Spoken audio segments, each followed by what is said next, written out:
Apa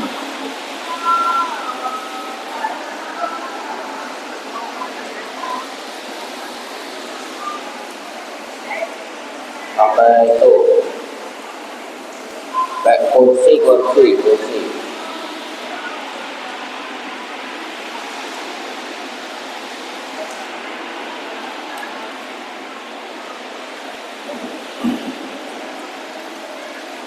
Ya.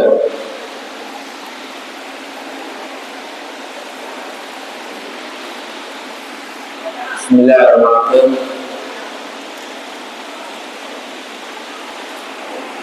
Assalamualaikum warahmatullahi wabarakatuh.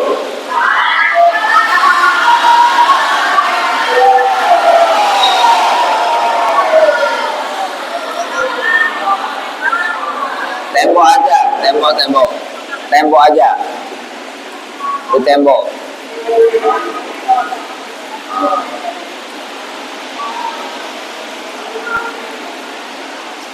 Pasangan Tri.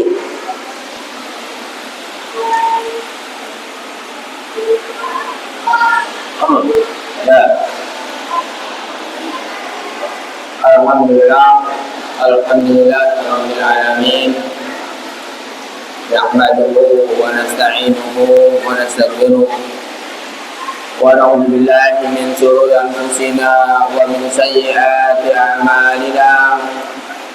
May yahdihillahu fala mudilla lahu wa may yudlil fala hadiya lahu. Asyhadu an la ilaha illallah wahdahu la syarika lahu wa asyhadu anna Muhammadan abduhu wa rasuluh. Wassalatu wassalamu ala Rasulillah wa ala alihi wa sahbihi wa man tabi'ahum bi ihsan ila yaumiddin.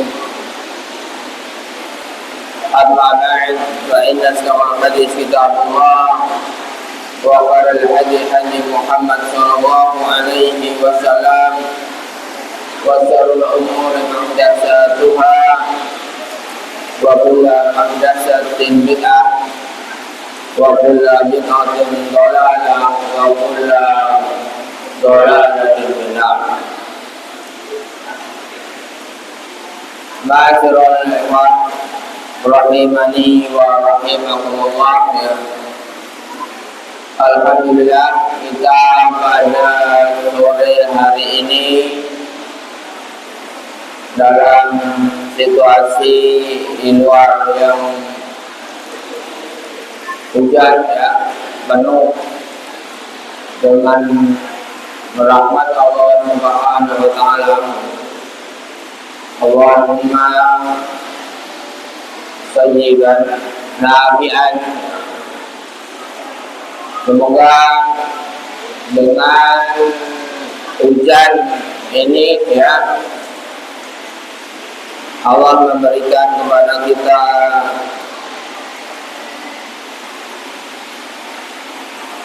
hidayahnya sehingga bisa melaksanakan hal-hal kebaikan bagi kita semua. Ya, pada sore hari ini kita akan berbicara tentang pentingnya kita istiqomah, pentingnya kita konsisten di dalam kebaikan. Sebagaimana doa yang setiap hari kita baca. Ya, yang lainnya jangan ngobrol ya. Jangan ngobrol. Ya. Jangan ngobrol, sudah hujan, kalau ngobrol Pak dengan kedua. Ya. Harus keras. kalau ngobrol ya. Jadi bagaimana setiap hari ya, setiap hari kita senantiasa berdoa untuk diberikan keistiqomahan, diberikan hidayah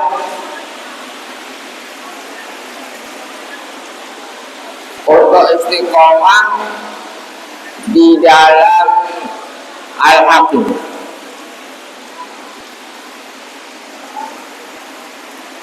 Jadi doa yang paling sering kita lakukan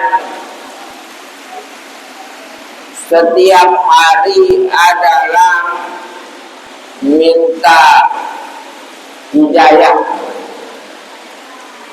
Minta hidayah. Kita tidak minta doa-doa yang lain, tapi kita meminta hidayah kepada Allah minimal 17 kali dalam sehari semalamnya. Kenapa kok kita minta hidayah?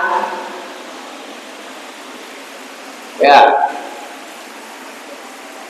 disebutkan oleh Ibnu Qayyim al-Jauzi begitu, bahwa hidayah itu lebih penting dari makan dan minum.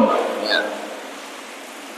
Kalau orang tidak makan dan minum, maka dia paling maksimal adalah mati. Ya, kalau nggak makan minum, paling terakhirnya mati. Ya. Tapi kalau tidak mendapatkan hidayah, maka dia akan apa? Masuk apa? Ya, bisa masuk neraka kalau tidak dapat hidayah. Makanya di sini menunjukkan bahwa hidayah itu apa? Lebih penting dari makan dan minum. Ya, kalau makan dan minum kan urusannya di dunia saja, mati. Tapi kalau hidayah ini sampai hidup setelah mati, yaitu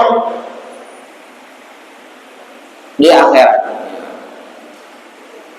Ya, sehingga doa kita minta hidayah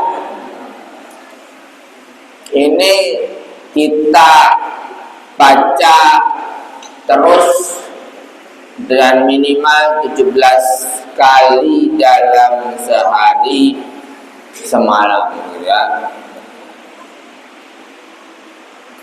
Jadi ada tuduhan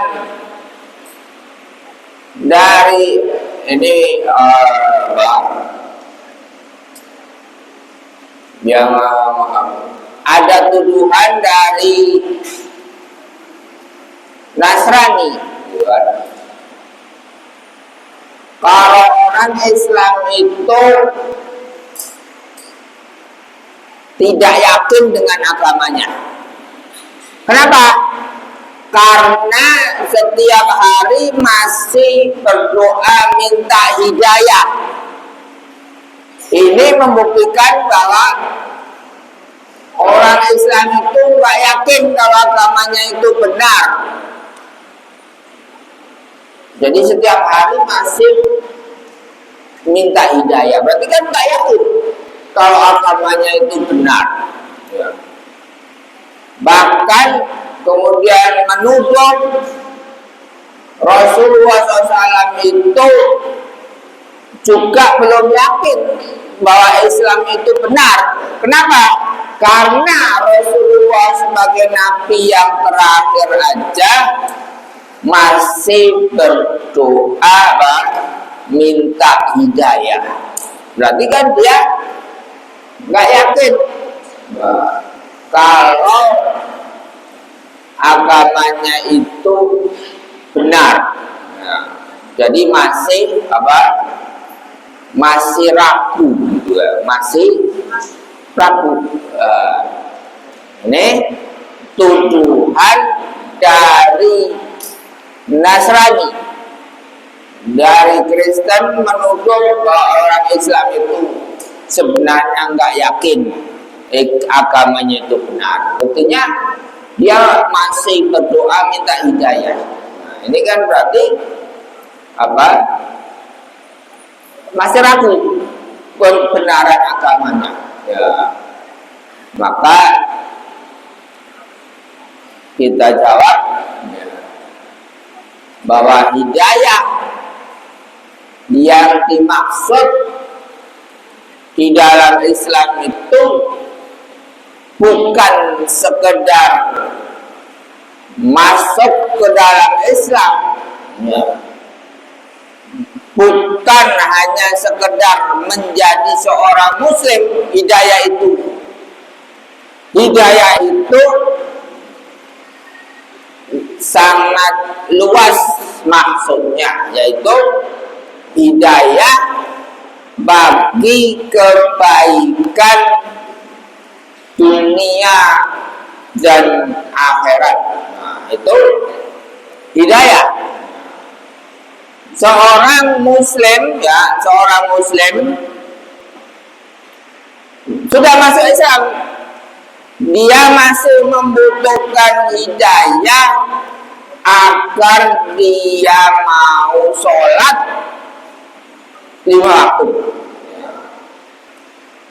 Ada nggak orang yang mengaku muslim tidak sholat? Ada nggak? Ada. Berarti kan dia walaupun mengaku muslim tidak mendapatkan hidayah untuk sholat 5 waktu. Sholatnya mungkin bolong-bolongnya 1 waktu, 2 waktu, ya, atau tidak sholat sama sekali, ya. Dia tidak dapat hidayah. Atau orang yang sudah sholat 5 waktu, 5 kali sehari di rumah, maka dia membutuhkan hidayah untuk sholat di masjid. Nah, jadi walaupun sudah sholat ya 5 waktu, banyak mungkin orang tua kita, gitu ya, bapak kita, dia sholat sih 5 waktu sholat, tapi tidak pernah ke masjid. Nah, kecuali hari Jumat. Berarti kenapa? Dia membutuhkan hidayah untuk sholat di masjid. Berarti walaupun dia sudah sholat, tapi masih membutuhkan hidayah. Ya. Sekarang yang ketiga, orang sudah sholat di masjid 5 waktu, masih butuh hidayah nggak? Masih butuh hidayah. Loh, dia sudah sholat 5 waktu kok masih butuh hidayah? Iya, sudah sholat 5 waktu, sholat di masjid, dia masih butuh hidayah untuk sholatnya sesuai dengan sunnah atau tidak, sholatnya benar atau tidak. Ini perlu hidayah. Kan ada yang sholatnya walaupun di masjid asal-asalan, ya. Berarti atau cepat sekali, misalnya seperti ada kasus sholat tercepat di dunia. Ini berapa? Yang 24 rakaat selama 8 menit. ini sholat tercepat di dunia. Nah, ini kan berarti kan nggak ada contohnya Rasulullah itu sholat berapa? 8 menit selama 21 rakaat. Ini tidak ada contohnya. Ya. Jadi masih tetap membutuhkan hidayah. Atau yang keempat misalnya. Nah, yang keempat, orang sudah sholat di masjid 5 kali misalnya, dan sholatnya sudah sesuai dengan tuntunan, kira-kira masih perlu hidayah enggak? Nah, masih perlu hidayah ya. Kenapa? Ya, dia sudah sholatnya sesuai dengan syariat, dengan sunnah, tapi dia masih perlu hidayah untuk melakukan sholat sunnah. Ya. Jadi perlu hidayah untuk melakukan sholat sunnah rawatib. Sehingga seperti banyak misalnya di sini ya, nah, seperti contohnya di sini misalnya kan, para santri sholatnya sudah sesuai dengan sunnah, ya, di masjid sudah 5 waktu, tapi sholat sunnahnya masih harus diberitahu. Nah, hayya ala sholatin nafilah. Ini berarti belum mendapatkan hidayah. Sholat sunnahnya apa? Masih belum dilakukan sendiri. Wah, belum sadar gitu kan, belum sadar untuk bisa melakukan sholat sunnah. Berarti kan ini belum dapat hidayah. Ya, seperti belum bisa bangun untuk sholat malam misalnya. Ini berarti kan belum dapat hidayah gitu. Ya. Jadi perlu hidayah. Oh, dia sudah sholat sunnah misalnya, berarti sudah selesai, dia nggak perlu hidayah. Ya, tetap perlu hidayah gitu kan, untuk senantiasa sholatnya khusyuk misalnya kan, sholatnya tumaknina, ini perlu hidayah. Jadi intinya apa?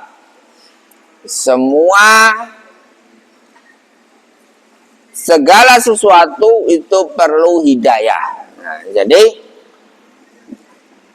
masalah hidayah itu bukan hanya tergantung apa, sudah masuk Islam sudah dapat hidayah, belum selesai begitu.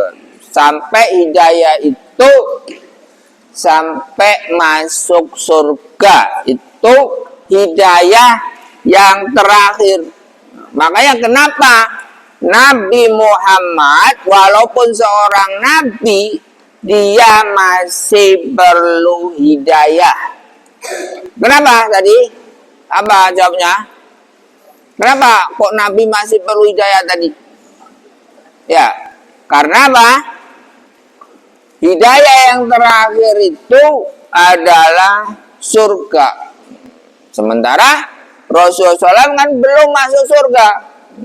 Berarti masih membutuhkan hidayah. Ya, hidayah terakhir itu masuk surga. Ya, makanya kalau mengapa kemudian orang agama lain dia menuduh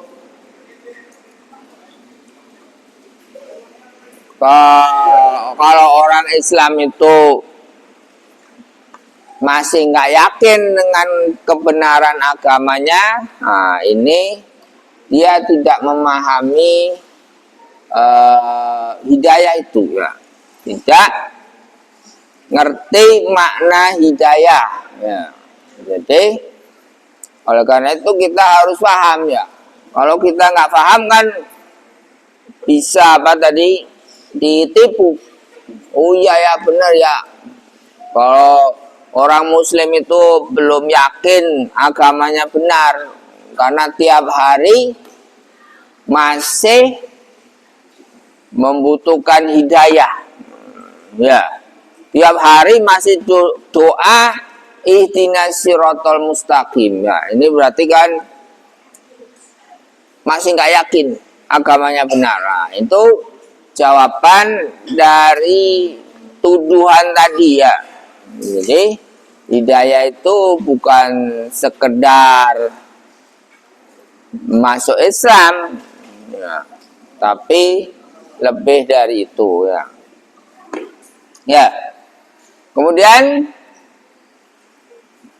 yang berhubungan dengan istiqomah tadi ya.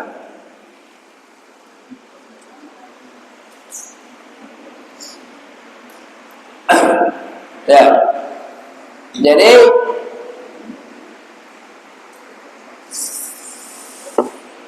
kemudian hidayah yang selanjutnya adalah istiqomah di dalam kebaikan ya. Istiqomah di dalam kebaikan ya. Itu juga perlu hidayah karena seseorang itu akan meninggal sesuai dengan kebiasaannya. Sehingga seperti ada kemarin kasus ya yang viral ketika lagi menyanyi di acara nikahan lagu Roma Irama mati. Nah, jadi sedang bernyanyi dia mati. Ya, sedang mabuk mati, ya kan? Ya, sedang mabuk, kemudian naik mobil kecelakaan mati. Ya. Jadi mengapa kok kita perlu hidayah selanjutnya? Yaitu kita perlu hidayah untuk bisa istiqomah ya, di dalam agama ini. Ya, karena akan terakhir kehidupannya ya diakhiri dengan husnul khotimah ya. Kalau dia istiqomah ya. Jadi seperti dalam Al-Quran innal ladzina qalu dalam surat Fussilat ya. Innal ladzina qalu rabbuna Allahu tsumma istaqamu tatanazzalu alaihimul malaikatu alla takhafu wa la tahzanu wa abshiru bil jannati allati kuntum tu'adun. Ya. Jadi sesungguhnya orang-orang yang mengatakan Rabbun Allah, Rabb kami adalah Allah, Summastaqamu, kemudian mereka itu istiqomah ya. Tatanazzalu alaihimul malaikatu, Maka turunlah malaikat kepada mereka dan mengatakan, Allah takhafu wa la tahzanu. Jangan kalian takut, jangan kalian sedih. Wa absiru bil jannati allati kuntum tu'adun, dan berikanlah kabar gembira dengan jannah yang dijanjikan kepada kalian. Ya. Jadi orang-orang yang istiqomah, yang konsisten di dalam kebaikan, ini turun badannya malaikat dan mengatakan alla takhafu wa la tahzanu. Seperti pada pertemuan terdahulu ya kemarin dalam tafsir surah At-Tariq ya, bahwa setiap mukmin ini dijaga oleh 20 malaikat. Nah, setiap mukmin ini dijaga oleh 120 malaikat. Jadi yang mereka, jika orang mukmin itu istiqomah, maka mereka senantiasa menguatkan, ala takhafu wa la tahzanu. Jangan kamu takut, jangan kamu bersedih. Wa absiru bil jannati allati kuntum tu'adun, dan berikanlah kami gembira dengan jannah. Ya. Jadi pertama, kemudian yang kedua, fastaqim kama umirta wa man taba ma'aka wa la tadghaw innahu bima ta'maluna basir. Maka istiqomahlah sebagaimana diperintahkan kepada kami. Ya. Kemudian dalil dari sunnah,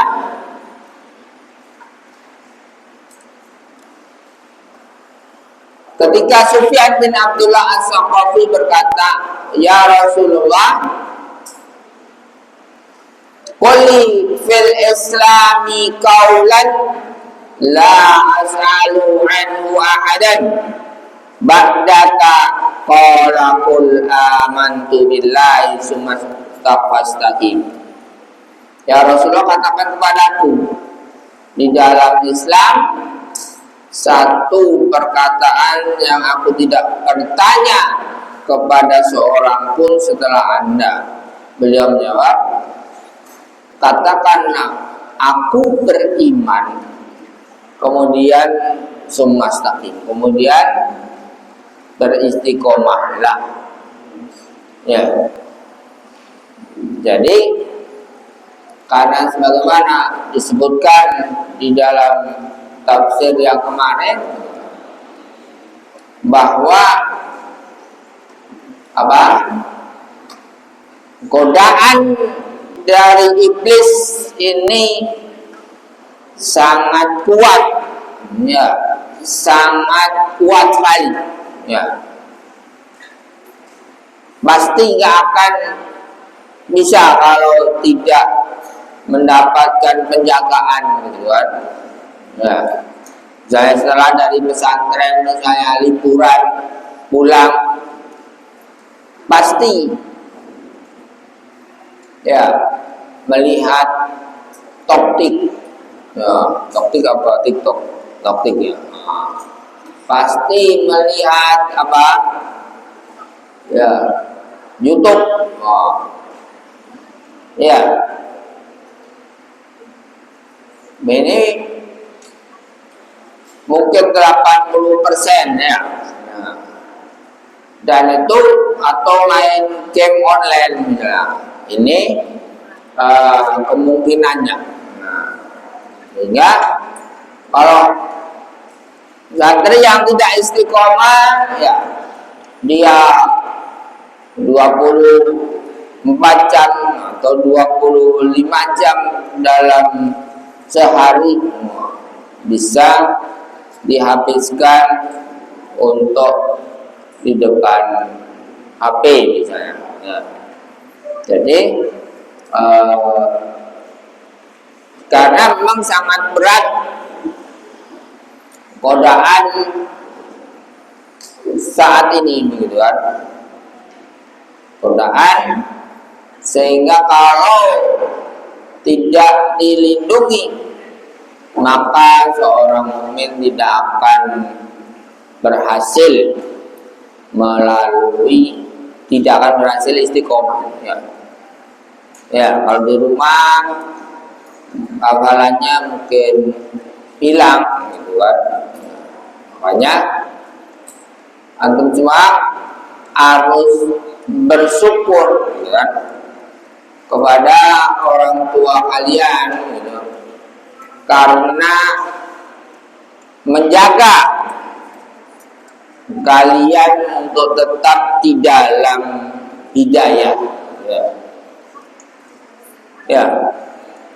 Walaupun kadang berkelahi, ya, itu biasa, namanya laki-laki. Ya, namanya laki-laki berkelahi ya biasa, ya. Ya, jadi kecuali berkelahi dengan perempuan, nah, ini yang tidak biasa. Nah, jadi ya, jadi hanya ketika kemudian dia melakukan satu dosa, ya kemudian dia bertobat, ya, dan mengakui kesalahannya. Jadi ketika berbuat dosa, ya. Jadi pentingnya istiqomah di dalam kebaikan. Kemudian dari hadis Ahmad dari Anas bin Malik, Rasulullah SAW juga bersabda,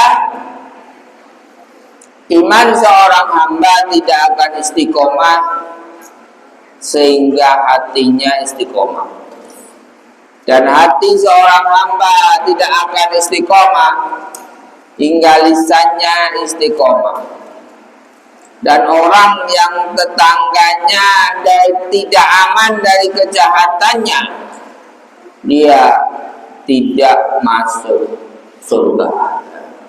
Jadi kalau yang punya motor misalnya, punya motor CBR misalnya, atau King misalnya, dia mengeber di samping tetangganya, sementara tetangganya ini ada yang terkena jantung, bisa mati, ya, atau ada yang punya bayi misalnya kan, maka ini tidak masuk surga, ya.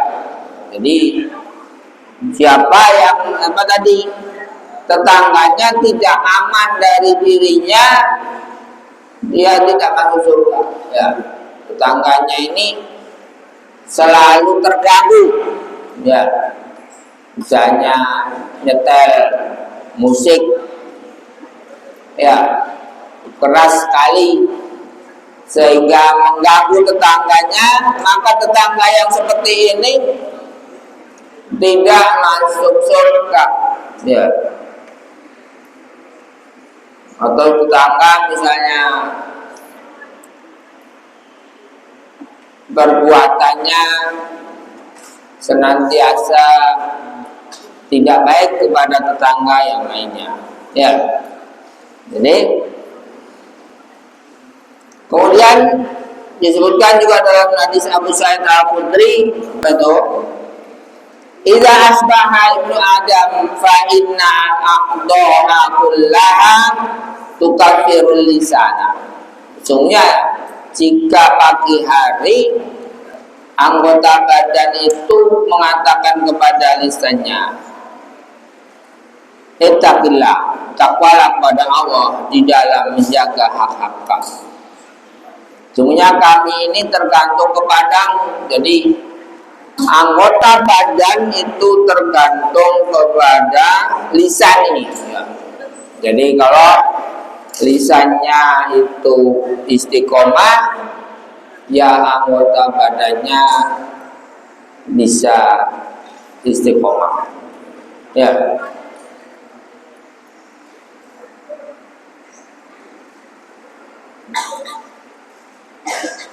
Sehingga ya hadis para salaf mengatakan min sawabil hasanatil hasanatu ba'daha wa min jazail sayyiati sayyiatu ba'daha. Di antara balasan kebaikan adalah kebaikan selanjutnya, dan di antara balasan kejelekan adalah kejelekan selanjutnya. Ya. Jadi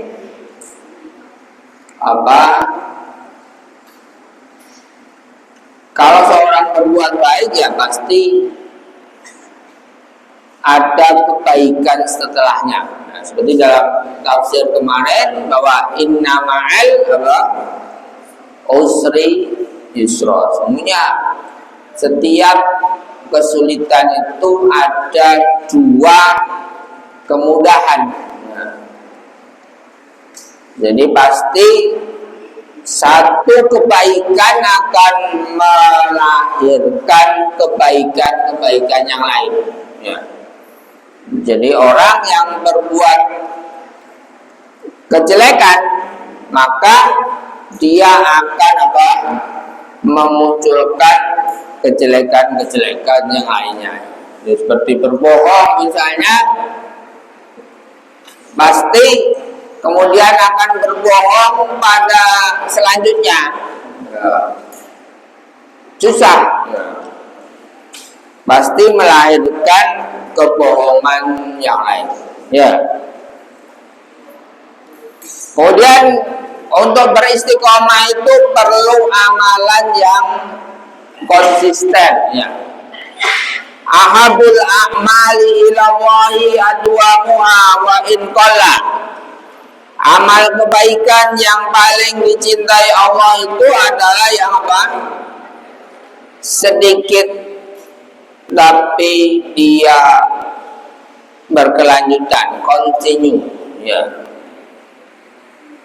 Jadi sedikit tapi continue. Ya. Seperti sholat malam misalnya, ya. Walaupun sedikit tapi terus menerus gitu ya. Satu rakaat tapi dia terus menerus. Makanya dia di ikhwan sini sekali lagi di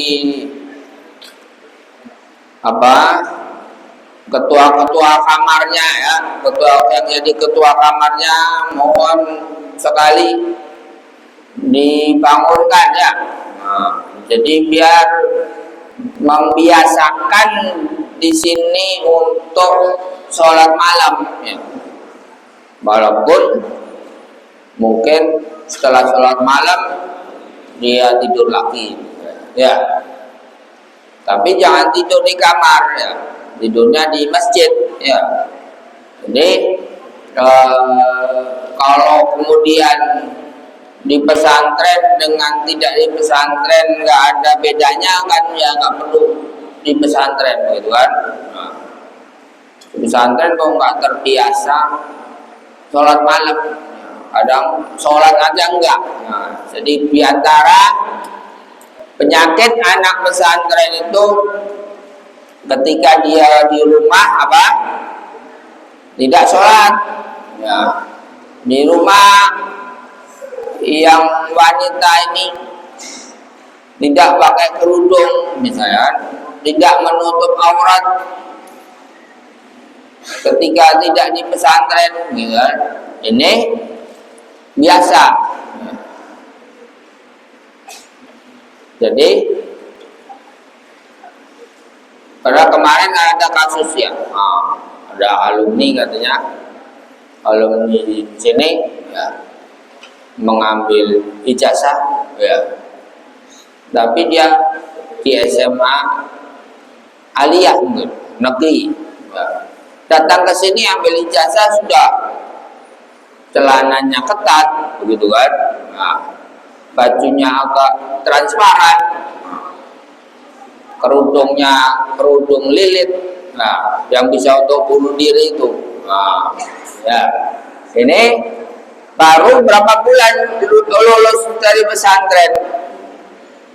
Juni, Agustus, September, Oktober, baru 4 bulan keluar dari pesantren sudah berubah. Nah, baru 4 bulan ini ya, baru 4 bulan keluar dari pesantren sudah berubah. Jadi karena memang godaan itu sangat berat, ya, makanya di dunia, di luar pesantren itu lebih berat dari di pesantren. Di pesantren kalian dibiasakan untuk baik, ya, dibiasakan untuk menjadi anak yang solih dan solihah, ya, dengan harapan setelah lulus pesantren kalian juga begitu, ya. Ya, jangan sampai setelah lulus pesantren kemudian melamar, ya, jadi SPG rokok bentul, wah, atau sampurna misalnya, wah, melamar dengan ijazah pesantren Al-Qasim, wah, jadi SPG, wah, di Camtos misalnya kan, wah, atau apa, dealer mobil, nah, ini alumni pesantren, ya. Jadi apa, karena sudah beda, ya, wah, ya. Jadi kehidupan di luar itu beda dengan di pesantren, ya. Godaan lebih besar, begitu kan, ya. Dan apa, godaannya bukannya dari setan yang tidak nampak, tapi kalau kehidupan di luar ini lebih banyak dari setan manusia, ya. Jadi setan manusia yang mengajak kepada kejelekan, ya, ya, nongkrong misalnya. Jadi biasanya diawali dengan nongkrong, misalnya kalian diajak tetangganya, teman sekolahnya nongkrong misalnya kan, ayo keluar jalan-jalan, ya. Masa seperti di pesantren saja di rumah, ya. Akhirnya mau, ya, jalan-jalan, temannya, ya, mengenalkan kepada teman perempuannya, wah, sudah kenalan, ya. Dan kemudian ternyata kok apa, ngajak jadian, ya. Nah, ini setelah jadian, ya, ya jadi gitu, ya, setelah jadian jadi gitu, ya. Terus hamil 5 bulan. Wah, ini bukan fiksi, ya, itu kejadian nyata. Ada yang seperti itu, gitu kan, terjadi, dan bukan itu satu yang, oh, nggak mungkin alumni pesantren kok hamil, katanya siapa, gitu, ya, nggak mungkin, ya, nggak mungkin dari pesantren kok menghamili, katanya siapa, nggak ada. Jadi bukan satu yang nggak mungkin, ya, karena di luar pesantren itu godaan terlalu berat, ya. Makanya kenapa di pesantren ini harus berat, ya, karena kehidupan di luar itu lebih berat, ya. Makanya kalian harus berusaha, ya, yang belum bisa bangun malam, ya, dipaksa kalian sebelum tidur berdoa, ya Allah bangunkan saya jam 3:30 misalnya, jam 4, sehingga awal bangunkan, gitu kan. Nah, jadi kalau niat aja nggak ada, niat sholat malam aja nggak ada, ya nggak akan terjadi, gitu kan. Nah, jadi nggak akan terjadi, ya. Jadi memang kalau ikhwan, kalau panin memang faktanya ya sangat sangat kurang ya untuk sholat malam.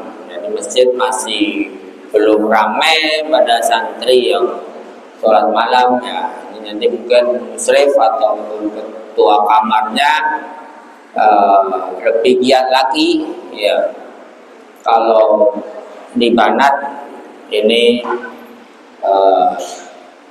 cukup ramai begitu kan ya, dan konsisten ya, tapi di hasil akhir biasanya setelah keluar dari pesantren itu yang rusak duluan adalah di Banat ya. Jadi kalau alumni pesantren yang gampang rusak itu adalah perempuan. Nah, ini faktanya. Jadi itu yang kalau di pesantren mungkin paling rajin di Banat begitu kan. Tapi biasanya kalau setelah keluar dari pesantren ya, yang paling rusak duluan itu Banat ya, paling rusak duluan ya. Jadi itu yang harus jadi peringatan bagi kita ya. Apakah kita nanti setelah dari pesantren ini bisa istiqomah atau tidak gitu kan. Nah, ya, jadi ada tantangan-tantangan untuk menjaga istiqomah ini banyak sekali. Di antaranya godaan dunia gitu ya kan. Nah, kalau masih muda ditawari kerja yang ini, jadi ini, kemudian kadang merasa bosan dengan di pesantren. Masa sudah 6 tahun di pesantren, kemudian kuliah ingin kos misalnya kan, tidak di asrama lagi ya. Ini kalau sudah kos ya, ini berteman dengan semuanya gitu kan. Kemudian masih muda, masih mempunyai nafsu yang sangat besar ya. Sehingga ini yang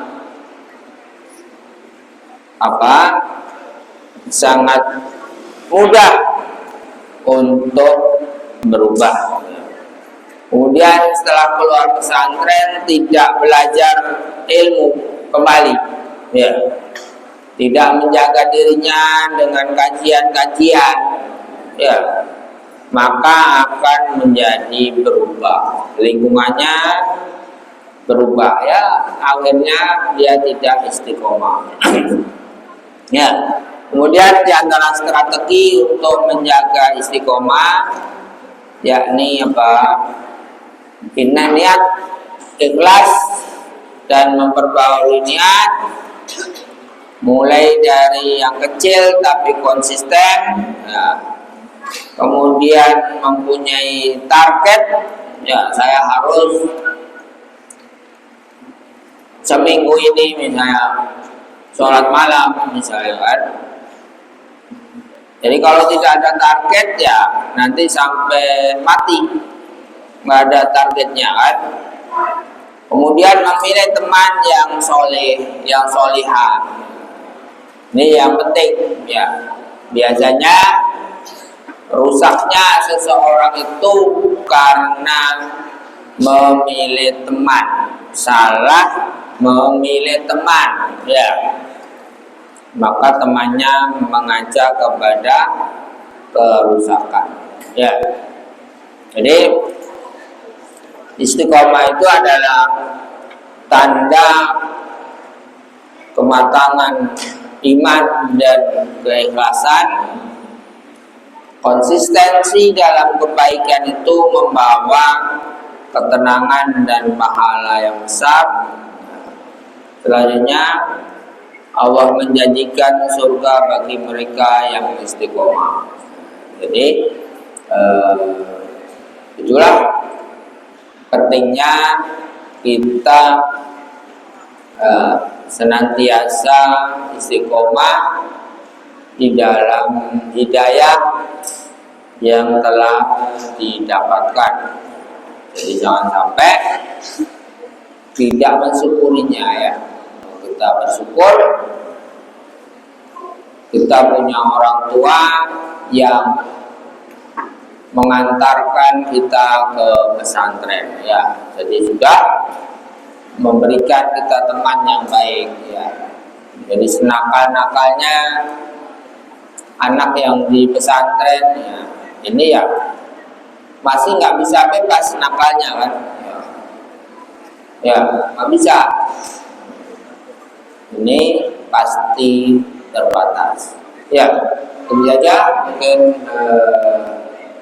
Alhamdulillah rahimani wa rahimahullah.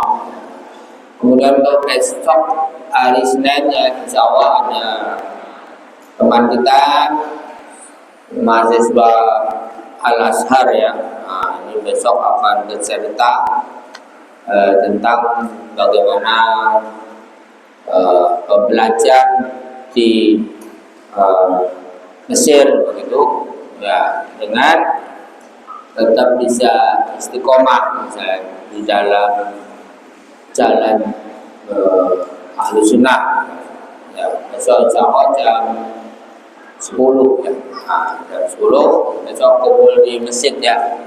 Besok jam 10 atau setengah 11.